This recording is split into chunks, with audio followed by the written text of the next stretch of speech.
السلام عليكم ورحمة الله وبركاته. دمان أصحاب شرفت اللي كحرن جنال كين وهليه أمدا سود وهذا وحلقة لبات حناها كن هبين إيو هبين هدي أي تامر كاي كوات أصوبو قنيس جنال كينا فضلا سبسكرايب كتابو جنباليل كنا فروسيات ونقط تاوضا وغوريو لايك سار كنا سوقر فكر كايف عن قيبت هوس اي كومنتيادا أنا سي اي دي رجلين إيو نقطو إمن كان داوش وعن شاكد وحي نومريسي قيبتي كوات مركي لوذي بقر أركين وحبير قصري كدعيو يهب دقن كفوشة حن اي كوكعين ناقيه قصري او اغهريسو ناكتي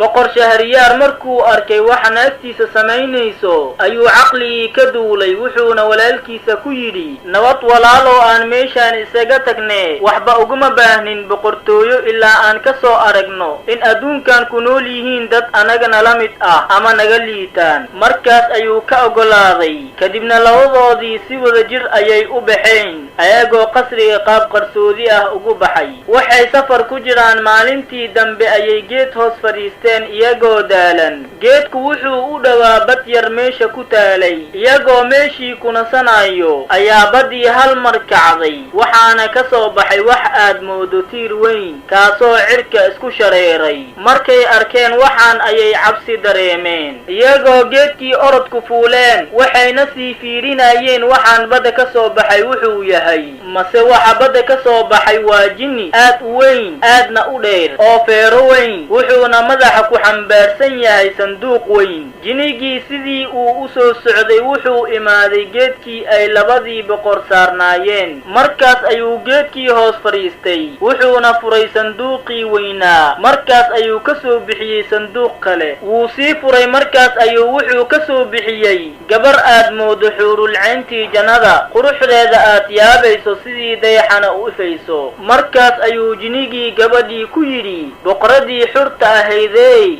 waa taan ku soo afduubtay habeenkii aqalgalkaade waxaan rabaa hadda inaan xoogaa yar seexdo markaas ayuu dhabteeda inta madaxa saartay ku seexday gabadhii iyadoo meelaha fiifiidhinayso ayay waxay isheeda qabteen labadii boqor ee geedka saarnaa markaas ayay madaxii jinniga inta dhabteeda ka qaaday dhulkana dhigtay kadibna u soo jeesatay dhankii labadii boqor ayay u ishaartay inay soo degtaan markaas ayay dhaheen jinnigan cirfiidka ah ayaan ka baqaynaa markaas ayay ku tidhi soo degta haddaydan soo deganin cirfiidka ayaan soo kicinaa markaas ayay cabsadeen wayna soo degteen markay soo degteen ayay ku tidhi labadiina waxaan idinka rabaa inaad ila tumataan oo ila raaxaysataan balse way ka diideen hase yeeshee waxay ugu hanjabtay in jinniga soo kicin doonto oo uu si xun u dili doono markaas ayay waxay rabta u sameeyeen markay hooshii dhammeeyeen ayay waxay jaabkeeda ka soo bixisay kolay yar waxaana ku jiray in ka badan 570 faraanti markaas ayay waxay ku tidhi ma garanaysaan waxay yihiin faraantiyaashaan waxay dhaheen maya ma garanayno markaas ayay ku tidhi jinnigan aad u jeedaan wuxuu isoo afduubtay habeenkii aqalgalkayga wuxuuna igu xiray sanduuqan asigoo ku sii xiray 7 quful wuxuuna igu riday badda moolkeeda si uu iga ilaaliyo wax nin ah sidaasi oo ay tahayna waxaan la tuntay dhammaan nimankii faraantiyaashan leh ee idinkana isiiya faraantiyadiina labadii boqor markay hadalkaasi maqleen aad ayay u yaabeen waxayna isku dhaheen haddiiba cirfiidkan saan u weyn oo gabadhan saan u ilaalinayo ku dhaceen waxa anaga nagu dhacay wax ka daran waa arin cajiib ah iyo qaadan waa markaas ayay labadoodii oo yaaban degdeg meeshii ugu soo tageen waxayna ku soo laabteen boqortooyadii boqor shahriyaar oo aad u xanaaqsan ayaa yimid qasrigiisa wuxuuna amar ku bixiyey in la soo qabto naagtiisa jaariyadihii iyo adoomadii la suntayba waana la soo qabtay iyadoo dhammaantooda kurka laga wada gooyey intaasi kuma ekeeninee boqor shahriyaar wuxuu amar ku bixiyey in habeen kasta gabar cusub loo soo guuriyo subaxiina kurka laga gooyo wixii sidaas xaalku ahaadaba muddo 3 sano kadib waxaa la waayay wax gabar ah oo gabdhihii waxay isku bedeleen wax la dilay iyo wax cararay wasiirkii u qaabilsanaa dhanka guurka maalintaasi markuu soo waayay wax gabar ah oo uu u dhiso ayuu gurigiisa yimaaday asigoo aad u murugaysan wasiirkaas wuxuu wuxuu dhalay laba gabdhood oo aad u qurux badan. midda weyn waxaa la dhihi jiray Shahrazad, mid yarna Dunyazaad. midda weyn ee Shahrazad waxay ahayd gabar mutacallimad ah oo wax badan ka taqaano kutubta taariikhda iyo sheekooyinkii boqoradihii hore iyo wararkii ummadihii hore. waxaa la sheegaa in gabadhaas Shahrazad ay baratay in ka badan 1000 kitaab oo ku saabsan taariikhdii iyo sheekooyinkii hore. Shahrazad waxay ahayd gabar aad u caqli badan, waxayna aragtay aabaheed oo wejigiisa murug ka muuqato. waxayna ku dhahday, aabow maxaa kugu dhacay oo aad sidaan dhan ugu murugaysan tahay? markaas ayuu wasiirkii gabadhiisa u sheegay siday wax u jiraan, wuxuuna yidhi, waxaa la iga rabaa inaan caawo boqorka gabar u dhiso, haddaa u dhisi waayana kurka ayaa la iga goynayaa. markaas ayay Shahrazad aabaheeda ku dhahday, aabow aniga ii guuri, laba mid ayay noqonaysaa, in la idilo ama inaan madax furasho u noqdo gabdho badan oo muslimiin ah oo halaagsami lahaayeen. markaas ayuu wasiirkii ku yidhi, waan kuwa cabsanayaa ee naftaada halis ha gelinin. markaas ayay tidhi, waan ku qasbanahay midaas,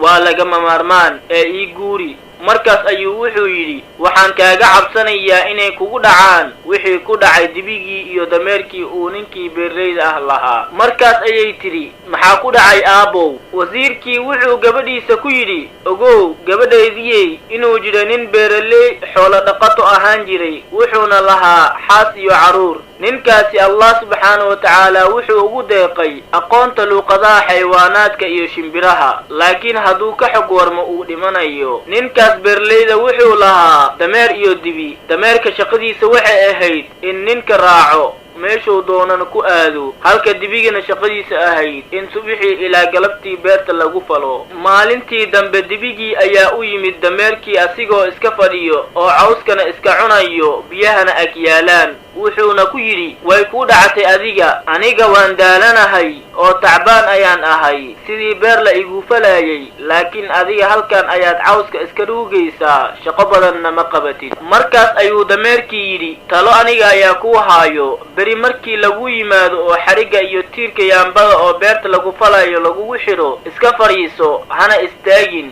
xitaa hadday ku garaacaan. haddii aad kacdana mar kale fadhiiso. markay kaa dareemaan tawardari waxay kuu keenayaan bal iyo caws si aad xoog u yeelato, ee ha cunin cuntada iyo cabista jooji ilaa iyo 2 maalin. sidaas ayaad shaqada badan kaga nasan kartaa. ninkii beerleyda ahaa sheekadooda ayuu maqlay, wuuna la yaabay. subixii ku xigay markii la gaaray ayuu dibigii diiday inuu kaco, si kasta oo la isugu dayey waa uu kici waayey. markaas ayaa ninkii beerleyda ahaa yidhi, dameerka ha la wado oo beerta lagu falo. markaas ayaa dameerkii la waday oo maalintii dhan beerta lagu falayay. galabkii markii uu moorada ku soo laabtay, waxaa u mahad celiyay dibigii abaalka uu u sameeyey iyo talada uu siiyey, laakiin dameerka umuusan jawaabin, asigoo si xun ugu shalaayay in taladaas asiga siiyey dibiga. maalintii labaad ninkii beerleyda ahaa wuxuu u yimid dameerkii asigoo dibigii faraha ka qaaday. mar labaad ayaana beertii lagu soo falay. galabtii asigoo tacbaan ah markuu ku soo laabtay xeradii, waxaa u mahad celiyey dibigii, laakiin dameerkii ayaa markaan ku yidhi dibigii, aniga waan kuu naseexayn, waayo waxaan maanta maqlay ninka beerleyda uu shaqaalihiisa ku leh, haddii beri dibiga kici waayo waxaad u geysaan kamaanlaha si uu u qalo, wax faa'iido laguma qabee, marba hadduusan beerta fali karin. markuu dibigii hadalkaas maqlay ayuu haddana dameerkii u mahad celiyey, wuxuuna dhahay, beri waan howl bilaabi doonaa. ninkii beerleyda ahaa sheekadaasna wuu maqlayaa. subixii markii la gaaray, dibigii wuxuu bilaabay inuu wax badan cuno asigoo shaqo isku diyaarinayo. subixii markii la gaaray, ninkii beerleyda ahaa u arkay fagfagta dibiga ka muuqato iyo siduu shaqadu diyaar ugu yahay, ayuu qosol la dhacay. naagtiisii oo meesha ka dhoweyd ayaa waxay tidhi, maxaad ku qoslaysaa? markaas ayuu wuxuu yidhi, haddaan kuu sheego waan dhimanaa. waxay tidhi, ii sheeg xitaa haddaad dhimanayso. markay ku adkaysatay ayuu ninkii dadkii isugu wacay si uu u dardaarmo. dadkii ayaa isku dayay inay naagta la hadlaan oo celiyaan, laakiin waa ka diiday. waxayna ku tidhi, waan ogahay aniga ayuu igu qoslayaa, ee ha sheego wuxuu ku qoslayo xitaa hadduu uu dhimanayo. ninka beerleyda ahaa naagtiisa aad ayuu u jeclaa, wuxuu go'aansaday inuu u sheego. wuxuuna aaday gurigiisa si uu 2 rakac oo sunno ah u tukado. asigoo guriga ku dhex jiro ayuu wuxuu maqlay eygii guriga joogay oo diiqii la hadlayo wuxuuna ku yidhi diiqow adiga halkan ayaad 50 dooro iska dhex fadhisaa saaxiibkeena wuu dhiman rabaa markaas ayuu diiqii yidhi wallahi saaxiibkeena haddii uu caqli leeyahay naagta wuu iska edbin lahaa aniga 50kaas dooro ayaa ii joogto midaan hadday iga xanaaqdo intaa edbiyo ayaan kuu kale dhexda ka galaa waxaa si fiicnaan lahayd in saaxiibkeena naagtiisa edbiyo ilaa ay ka toobad keenayd ninkii beerleyd ahaana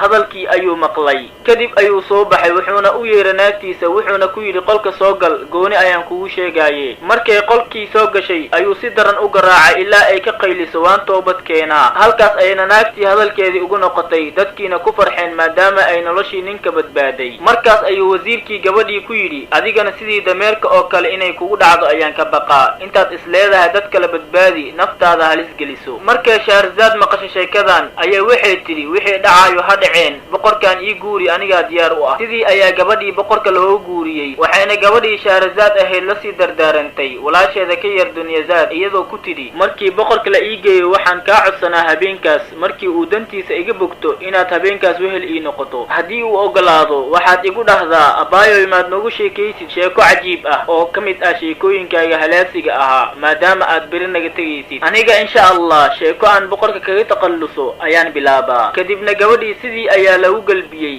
markii boqorkii loo geeyay ayaa gabadhii Shahrazad ahayd oysay markaas ayaa boqor Shahriyaar yiri maxaad u oynaysaa waxay tiri waxaa jira gabar walaashayda ah oo iga yar waxaan rabaa inaan sawootiyo ee ii ogolow markaas ayuu ogolaaday kadibna markii Dunyazad imaaday ayay habsiisay iyadoo sawootinayso markaas ayay Dunyazad tiri abaayo imaad noogu sheekaysid sheekooyinkaaga halaasiga ahaa mid ka mid ah markaas ayay Shahrazad tiri waan ka sheekaynayaa haddii boqorka noo ogolaado markuu boqor Shahriyaar hadalkaas maqlay ayuu yidhi bal sheeg aan maqalnay sheekooyinkaas mid ka mid ah intaas inoo joogto inta aan ku kulmi doono qaybta xigta waxaa idinkaga tegayaa sidaa